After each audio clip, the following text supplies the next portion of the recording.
I took a drive late one night. What happened will haunt me for the rest of my life. Oh, before I forget, man, I was wondering if you could help me with something.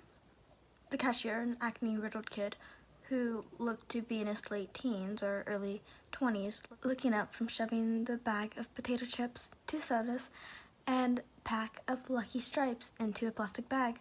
For a moment, he just stood there, seemingly frozen in action. Then he finally answered, "Yeah, what's up, man?" I let out a brief anticipation sigh. I'd been half afraid that I would be told off, take a long walk off a short pier to be polite. Feeling relieved, I reached into my back pocket for what was there. You see, I seem to have, sort of gotten lost out here. I decided to take a late night drive and ended up getting turned around on 2 of these lanes backward. I unfolded the map and set it on the counter so he and I could both see it before continuing. So I was hoping you could point out on here roughly where we are, and more importantly, the way to get back onto the main road. There was another stretch of silence, and the kid began to laugh softly and at first, then louder. Do you have a paper map? He managed to get out between the wheezes. Are you real? What year do you think this is, 1993? For my part, I simply let out a resigned sigh. I had a bad feeling I would be getting this sort of reaction from someone his age, and it looked like I'd been correct. Can't say I didn't see this coming. He wiped tears from his eyes of the corner and looked at me. Seriously, bro? Don't you have a GPS in your car or something? He said. I hooked a thumb over my shoulder and pointing out to the glass entry door at the binge seal sitting at the gas pump. Not in a Honda Accord from 1979, I replied simply. As he looked behind me out the door, I could see him wanting to make another queal, probably something about how I should buy a newer car or something. Thankfully, he kept it to himself. Instead, he leaned over the map and still chuckled softly to himself, began looking at it, and a few minutes later, he snapped his fingers. Ha! I still got it, he said proudly, then pushing his finger down near the middle of the map and looked up at me. We're right about here. Roughly 6 or 7 miles outside Placer? I leaned over the counter to see as he drew his finger away.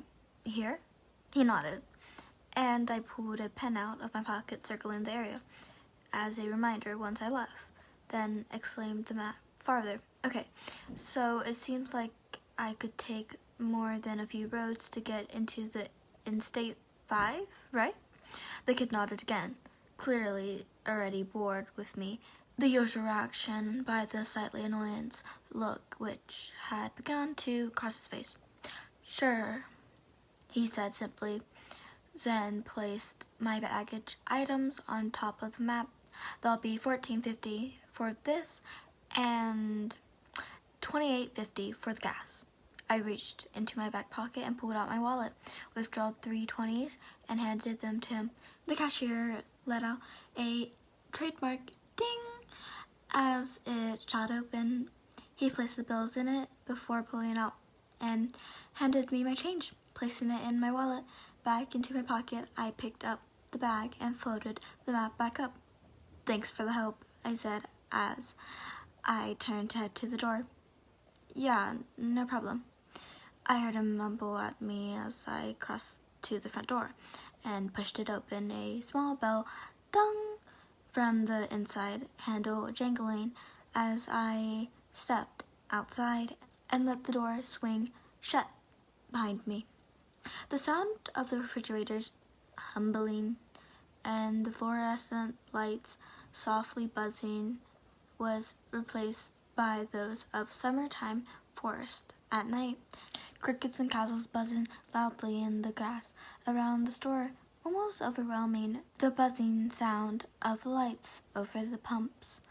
The sound of an owl hooting loudly echoed through the tree, followed by the loud call of what had to be an elk. I inhaled the clean air before heading down to the steps of my car and pulling open the driver's door, and I took one last look around before dropping into the driver's seat. "So, did you find out where we are?" asked a voice from the passenger seat.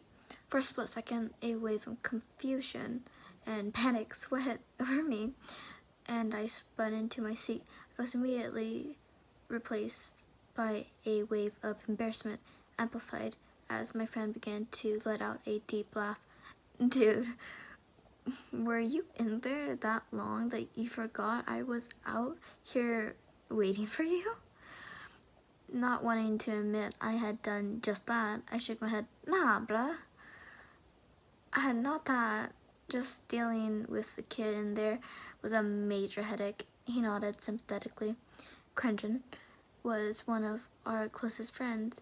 Ever since we'd met each other, we'd immediately clicked and had stuck with each other from that point on. And one thing that we both loved to do was take night drives, very late, to nowhere really. Simply driving around with no destination in mind, listening to the radio and occasionally sharing a joint, one of us, which we would buy.